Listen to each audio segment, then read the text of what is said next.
Hello students, I welcome you all to my YouTube channel E-Political Science. Today we will discuss NCERT, Political Theory, 11th NCERT, and the sequel is part 2. In the previous NCERT we have already discussed till the theory, political theory, and then equality, and then we have discussed why do we need to study political theory, and then we have also discussed on the liberty. Now we are left with rights and justice. So two parts are left. So let us start discussion on what are the things that we have to study in this NCERT part 2 political theory. First of all, chapter 4. Chapter 4 is on social justice. Okay, ये सामाजिक न्याय पे है. पर exam में whenever you are getting question on political theory, you are being asked on justice and not on social justice. Okay, so though social is not there in your syllabus, but the meaning you have to understand that why it has been written in this NCERT social justice. थोड़ा सा इस chapter में इन्होंने अंबेडकर के साथ, संविधान के साथ कनेक्ट किया है. ठीक है, तो क्योंकि न्याय जो है बेसिकली वो सामाजिक प्राइमरीली रहता है और पॉलिटिकली और इकोनॉमिकली बाद में है, तो basically its primary prerequisite. So the first topic that you have to read in this chapter 4 NCERT, I told you Hindi English दोनों में अवेलेबल है. आपको डाउनलोड करना पड़ेगा. NCERT की वेबसाइट से आप डाउनलोड कर सकते हैं. और जो चैप्टर्स पढ़ने हैं NCERT में वही मैंने पहले आपको 3 चैप्टर्स बता रखे हैं. 2 चैप्टर्स अब मैं एक्सप्लेन कर रही हूँ, तो ये आपको यहाँ से you can just follow up. The second one is equal treatment for equals. समान लोगों के लिए समान व्यवहार या समान ट्रीटमेंट. ठीक है. तीसरा है proportionate justice. Fourth one is recognition of special needs. Okay. Then the fifth one is John Rawls theory of justice. Okay. ये चैप्टर 4 में आपको ये 5 जो है सब पॉइंट्स पढ़ने हैं. ठीक है. बेसिकली ये जो प्रोपोर्शनेट जस्टिस है उससे डायरेक्ट क्वेश्चन एग्ज़ाम में नहीं आते हैं, पर न्याय के सिद्धांत को समझने के लिए एरिस्टोटल का जब हम डिस्ट्रीब्यूटिव जस्टिस समझेंगे तो उसमें हमें प्रोपोर्शनेट जस्टिस को भी समझना पड़ेगा.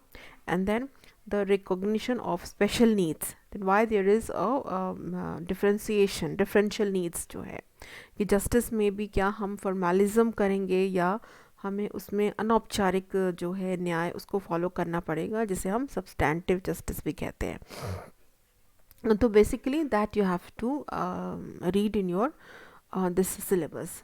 तो जब आपकी क्लासेस होंगी उसमें बताया जाएगा.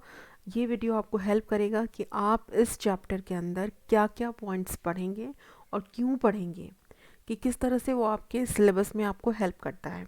ठीक है. तो then John Rawls theory of justice से तो डायरेक्ट एग्जाम में क्वेश्चन आते ही आते हैं. So that you have to refer. Okay. Then the chapter 5 NCERT में यही 5 चैप्टर आपको फॉलो करने हैं.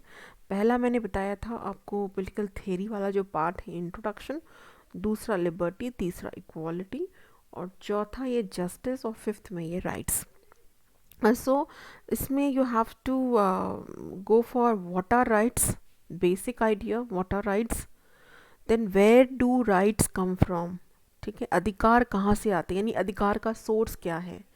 क्या ये नेचुरल है, नेचुरल राइट थ्योरी है, जैसे हम कई बार प्राकृतिक सिद्धांत जॉन लॉक का पढ़ना होता है. इसमें UDHR universal declaration of human rights, क्योंकि राइट्स में ह्यूमन राइट्स भी आते हैं.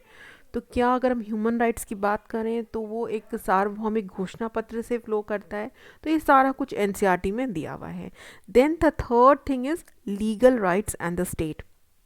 Legal rights in the state में इसमें आपको जो लीगल न्यायिक जो आधार है राइट्स का वो ध्यान रखना पड़ेगा, क्योंकि इसमें जो राइट्स है, सोर्स है राइट्स का, वो लीगल है और हमें राज्य को पढ़ना है. Then the fourth point is kinds of rights. ठीक है. तो काइंड्स ऑफ राइट्स में इसमें बहुत सारे राइट्स के टाइप्स हैं, okay, legal rights, social rights, political rights, economic rights, okay. So ये सारे राइट्स के जितने प्रकार हैं वो आपको पढ़ने हैं। एग्जाम में क्वेश्चन, अब क्योंकि ओबी में शॉर्ट नोट्स नहीं आएंगे तो लॉन्ग क्वेश्चन के पर्सपेक्टिव से आपको क्वेश्चंस के आंसर्स ढूंढने हैं। And the last but not the least, rights and responsibilities, जिसे हम राइट्स एंड ड्यूटीज भी कहते हैं, ठीक है। तो rights with the corresponding duty, duty it flows in the constitution, in the fundamental duty you have fundamental duty, so that correlation you have to make in this chapter, students. So I hope these were the two chapters which were left. First was the justice and the second was the rights. I hope these the five chapters have made a correlation that in NCERT you have to just read these five chapters for your honours as well as for your programme course, because बाकी जो 11th में NCERT में जो और chapters हैं वो आपके political theory से कंसर्न नहीं रखते हैं.